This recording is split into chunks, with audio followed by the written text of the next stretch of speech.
Welcome back. That was a very interesting report. I'm here with Mr. Anoop. He's an Ayurvedic consultant where he's going to talk more about the nutritional aspect of it tonight. Hello and welcome to our show for tonight. Thank you. How are you? I'm great. And how are you doing tonight? All fine.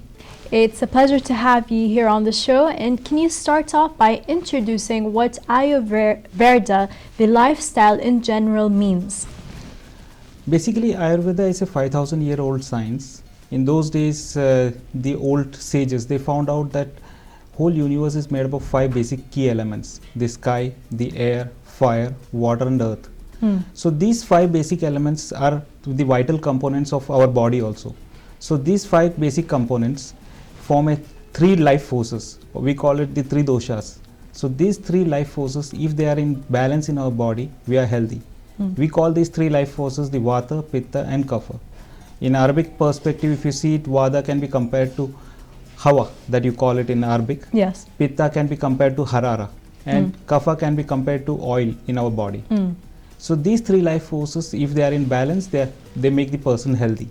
Otherwise, some sort of complications they occur. So basically, Ayurvedic treatment is aimed at balancing the life forces. And how can you test and make sure they're balanced? What sort of things would you need to do? Like you say, it's basically 5 key components. So, for example, air. We assess the physical properties of air in our body. For example, when air is moving, you feel cold. So if the hands are cold, it shows a sign of air. Yes. If the skin is dry, it's a sign of air. If it is rough, if you have some sort of air, the property of air is movement. So any sort of movement in our body is controlled by Vata. Same way Pitta. Pitta is related to heat. Any sort of imbalance in your body wherein you have more of heat in your body, you have burning sensation, or if you have acidity in your stomach, these are all related to Pitta. So different features, the physical features in your body, they give help an Ayurvedic physician to assess what is the imbalance actually. Very interesting. Tonight we're focusing mostly on the nutritional perspective. Can you tell us more about the difference maybe between how Ayurveda would take this approach when it comes to nutrition-wise, and once we got the modern science, so what we're used to, and how it's actually better, the pros and cons? Yeah. Basically, both the Ayurveda and modern science, both are sciences in their own respect.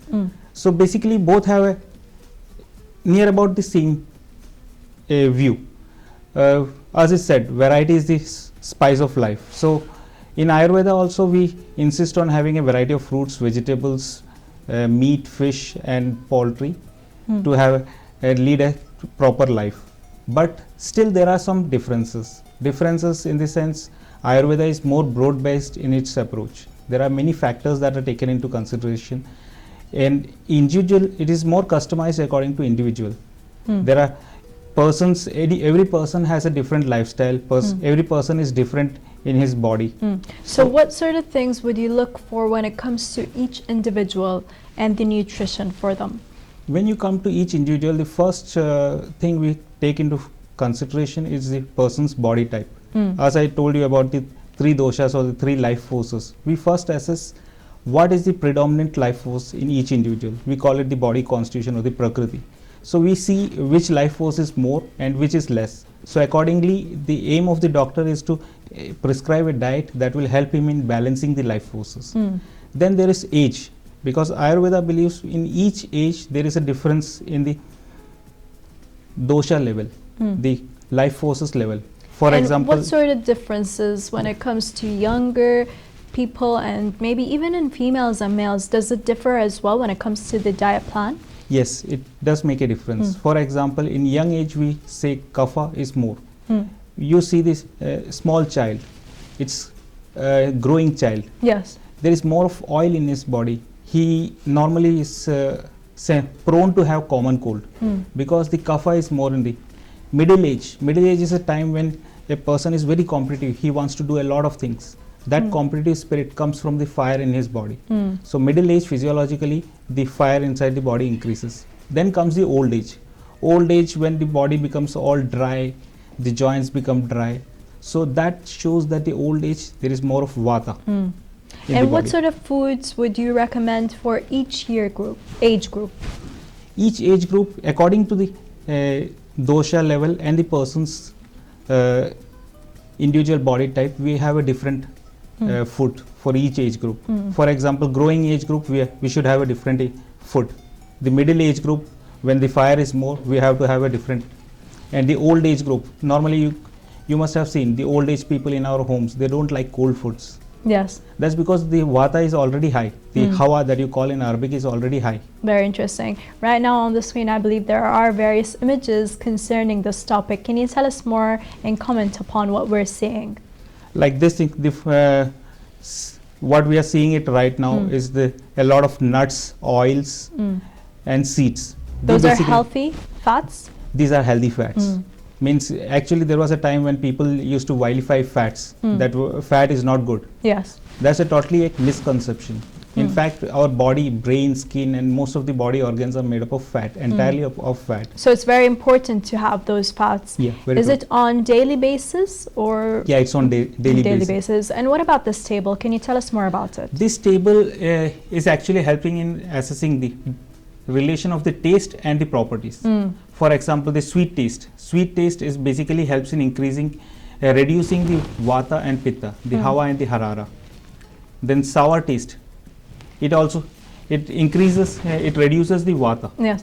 I recognize something that not all of them are in one certain thing. So we don't see three of them being together. Yes. Why is this the case? So that's what you need to have all the 6 tastes to stay healthy.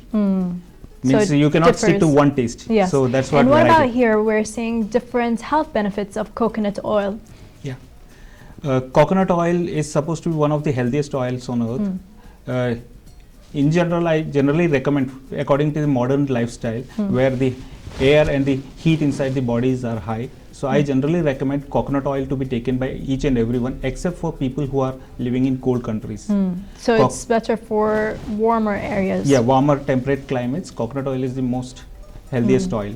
And what about the fennel seeds? Yeah, fennel seeds is another supplement that you can take it on regular basis to improve your metabolism, to better your vision, cool down your body, and overall it is a good source of fibers and roughages. And a lot of minerals are there. Very interesting. And what would you recommend anyone to start off their day with? Something that would give them the energy in order to do what they have for their to-do list during the day? There comes the difference in the opinion in modern and Ayurveda. In modern science, they say normally you should begin the day with a heavy breakfast. But Ayurveda has a has a bit of different opinion. Ayurveda says you should have a moderate breakfast, and after 1 or 2 hours of getting up, or 3-4 hours of getting up, then your digestive fire builds up actually. It is the time when you actually feel hungry. That's the time when you should have a heavy food. So the recommendation would be to have a lighter breakfast and maybe something heavier for lunch. And what about throughout the day, the snacks that you'd have, and maybe even for dinner, would it be light or heavy? Dinner is supposed to be surely light, but throughout the day there is no one rule that fits all in Ayurveda. Yes. You should eat according to your appetite, not just because of the time factor. If you are hungry, you surely need to eat something. But dinner has to be light, because after that you are going for a sleep, so metabolism goes down. Yes. And what about the drinks? A lot of people would love to start their day off with coffee and tea, and maybe different scents of tea as well. What sort of recommendations would you give them, even throughout the day? They tend to have coffee or tea, or even different drinks. Of course, soda drinks are completely bad, but we're talking about the different teas that they tend to have. Teas, if you are taking a variety of teas, it's healthy. For example, in West I have seen there are different types of fruit teas. There are fennel teas, there are liquorice teas. Yes. So if you are taking a liquorice tea, such sort of teas, it actually helps in building up metabolism. But coffees, they are basically stimulants. So it can be taken, but not every time. Ayurveda says basically you should have the variety of stuff. If you stick to one stuff, for example, if you are sticking only to coffee for a long period of time, it will build up an imbalance. That's not healthy. So the recommendation would be to maybe change around, so not to have the exact same diet on daily basis. Very true. Maybe change around in order not to be like using that to their own benefit. So if you are sticking to one food over a long period of time, that will cause an imbalance, and that's not healthy. And how often should they change their diet? Would it be completely after maybe a week or two to completely change what they're having, or every single day make it different based on each week? Like, so in my first week, like the 7 days throughout the week is going to be different breakfast, different lunch and dinner throughout the whole month. I would recommend that only. You have to have every single day you have to have a different food, but again you have to follow a seasonal regimen.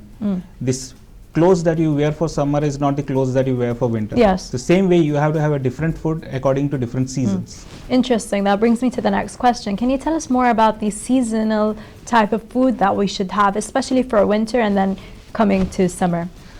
Winter is a time when the outside temperature is so cold. So at that time, it's the responsibility of the body to adjust to that temperature. So body has to pump in more energy, has to raise its metabolism to counter the cold that is outside. So in that time, the digestive fire in our body increases tremendously. So when the digestive fire is high, you need to put in more food that is heavy to digest and with high calorific value. Such as, can you give us examples? As I told you before, the nuts are healthy. Nuts are good for winter. Oils are good. Uncooked oils are good. And then seeds are also, like in Arabic they have tahina and such sort of stuff. So sesame seeds, like these things are healthy for winter. And in winter time, normally our skin becomes dry. Yes. So we need to have more oils during winter instead of in summer. And what about, because this season tends to have a lot of flu, especially for the young kids, their immune system is very weak. What sort of food would you recommend for the youngsters? As far as immunity is concerned, it has more to do with the foods that you are having. If you regularly have foods that increase the body heat, it makes you more vulnerable to inflammations. So basically, if you have foods that are cooling in nature, that will reduce your inflammatory tendencies in your body. But we normally see, for example, aloe vera. Aloe vera is supposed to be a cooling, but many people who drink aloe vera, all of a sudden they get throat pain or cold.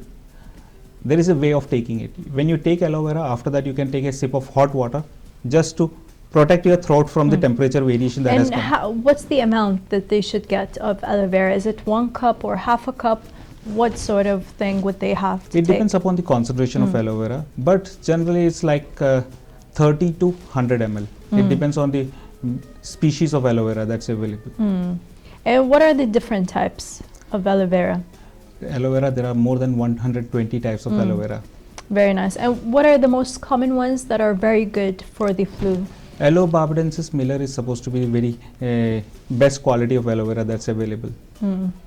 Very interesting. Yeah. Can you tell us more about this common thing that we're seeing right now when it comes to the lifestyle? A lot of different diseases are becoming so common right now to the point where once we hear them, we're not so surprised or shocked anymore. Yeah. And it wasn't the case before. Like in the old ages, it wasn't the case. You wouldn't hear those different diseases being so common. Is there a reason, and especially in the food, when it comes to the food we're taking? Yeah. See, as we say, wherever you break rules, problems are sure to come. We have been breaking rules in every way. For example, we have included so much of chemicals, knowingly or unknowingly. We have included so much of chemicals in our food. We are no more natural now. All the fruits and vegetables that we are consuming, they have so much of chemical pesticides, insecticides. Besides that, the chemical intake, like processed food, the intake of processed food has increased. Sugars that we are taking, our diet pattern has changed, and we have restricted to minimum variety of food. So that makes our body more weaker. Simple thing like sugar we are taking, it has become a routine for everyone. Yes. Sugar, it has been, it's bleached with chemicals that may cause cancer. Yes. And cancer is one of the most common disease now.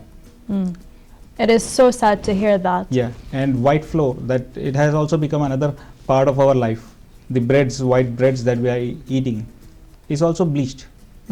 So the intake of chemicals unknowingly that we have started is a big problem for us. Thank you so much for being here tonight with us and sharing all those useful information, especially for the nutrition. Thanks a lot. You're welcome. We're going to cut to a short break, so stay tuned.